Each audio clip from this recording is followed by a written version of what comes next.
Hello Star Citizens, Buzzkiller here, and welcome back to my hangar. Now for today's video we're taking a look at everyone's favorite space penguin, the Avenger by Aegis. Yes, I said Aegis. I actually looked it up, that's how you're supposed to pronounce it. But enough lessons, let's take a look at the ship, shall we? This is billed as an interceptor, a police interceptor. It's about 19 meters long, weighs 13,400 kilograms, with a max crew of 1 person and 32 freight units. It comes with a TR4 main thruster with the ability to upgrade to a TR5, 8 TR1 maneuvering thrusters, a size 2 power plant capable of being upgraded to size 3, a size 3 4-quadrant shield system, very nice, and it also comes with some prisoner pods in the cargo hold. Now, in the weapons department, this ship has actually taken quite a hit in the last patch.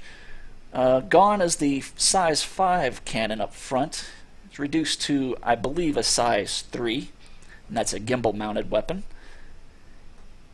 And on the wingtips, it has 2 size 1 fixed mounts, which is also down from a size 2. Now it also comes with 2 size 3 missile pods, each carrying 2 missiles. I've only actually tested up to size 2 on those. I don't have any size 3 missiles, haven't been able to try that out. Now for the default weapons, on the front we have a, let me get this right here, Kruger Intergalactic Tiger Streak T-21 ballistic repeater.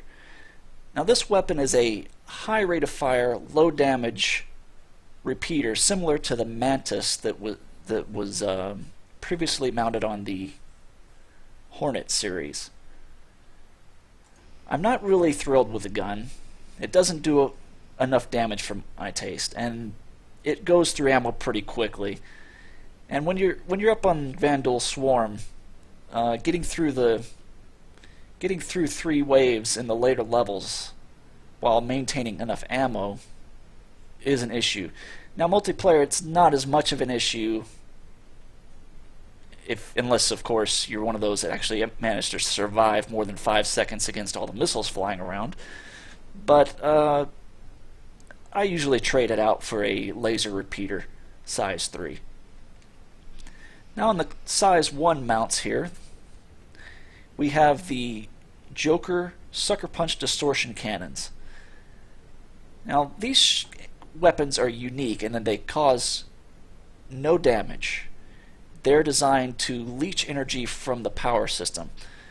Now I've actually mounted 6 of these on a Hornet and Vandal Swarm and shot a Vandal Scavenger till I was blue in the face, and all it really did was drop his shields and stop him from firing his weapons. It did not disable him, it did not shut down his engines. Now, it seems to me like that would be the primary use for this type of weapon. And say you're a bounty hunter and you're looking to capture a target rather than destroy it, or you're a pirate and you want to take down a ship and steal its cargo without destroying it. This would seem to be the weapon to do it, but unfortunately it just doesn't live up to that expectation yet. The weapon itself is pretty cool looking. Looks like a bit like a rail gun. These 2 parts actually move when shot, and it has this interesting little lava effect on the power lines here. Pretty neat.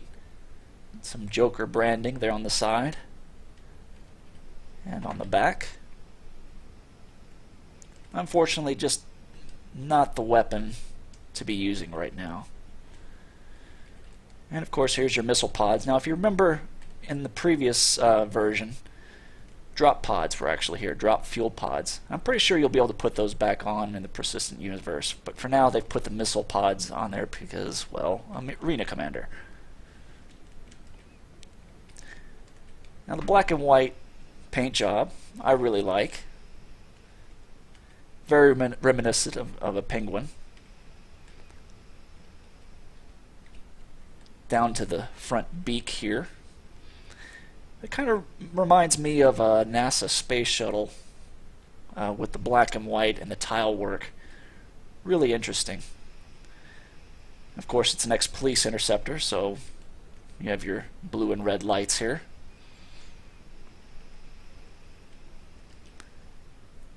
Massive engine in the back. The ship actually gets up and goes really quick. It maneuvers like a dream. It's extremely fast. And here we have some of those maneuvering thrusters and your countermeasure launchers. Rear landing gear. Let's take a look inside. Now there are a few bugs with this ship. The interior doesn't quite match up to the exterior. I'm going to crawl and get in here. You notice the big gap here. That's actually not visible from the outside. And if you look at the pistons, you have 1 and 2, and then the mounts for them, 1 and 2. So definitely some alignment issues there, but that's a known bug. Then also back here you have your 4 prisoner pods. These actually open now. Can't get inside, but still pretty neat that they've added the animation to open them at least. And also interesting in the cargo hold is you have these power lines. Pretty neat little bit of immersion here. They actually go back down and then go under the floor, I assume, to power the pods for the prisoner transport. Now with the modularity coming, apparently you're going to be able to remove these prisoner pods and increase your cargo capacity. So this would be a pretty good all-around starter ship, or at least upgrade from your starter ship. Let's take a look at the living quarters. Now, this is really a crawl space. You're actually on your knees crawling through here. Not much in here except for your personal bed. So while this could be used for an explorer, probably the Mustang Delta would be a better explorer, unless you're looking to haul cargo back from your exploration area, in which case this would probably be a better option. But this actually does open up now, and you can climb into the bed. Alright. Can't actually move your head while in here, but with track IR you can actually look around a little bit. Very Spartan, very basic. Let's go ahead and get back out. And from here we'll move on to the cockpit. Pretty cool little animation there. We get in. I like how the little joysticks sort of pop up there. Well, there's the Arena Commander menu. Let me exit out of that.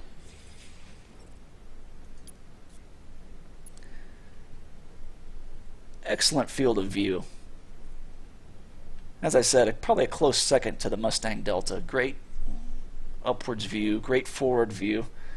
Bottom view isn't perfect, but it's still pretty damn good compared to the other ships. Another interesting thing that they've done in here, they've actually modeled a lot of the controls. You have a dual joystick set up here. Now let's just see. Pitch forward. Pitch back. Roll left.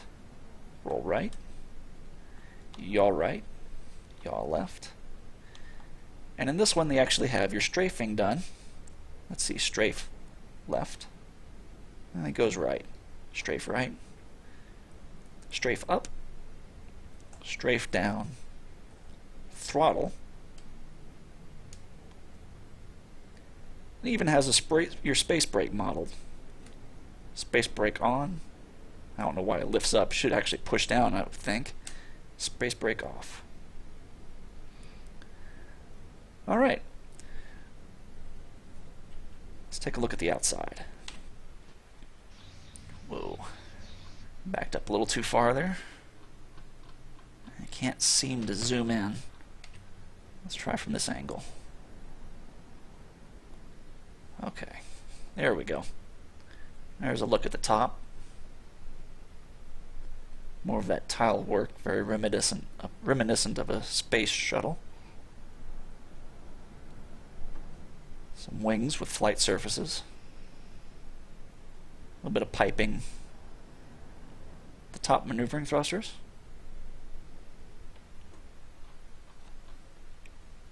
I'm having trouble zooming today.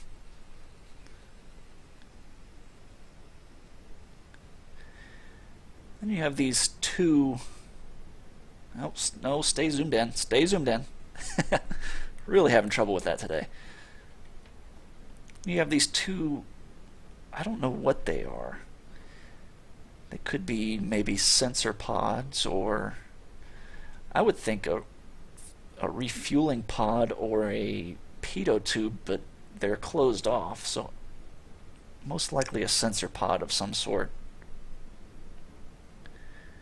You notice there's quite a bit of wear on this ship. It's actually billed as a used ship, an old, aging police interceptor. It would be like going out and buying a Crown Victoria, if you're from the United States, an old Crown Victoria that used to be used as a police cruiser.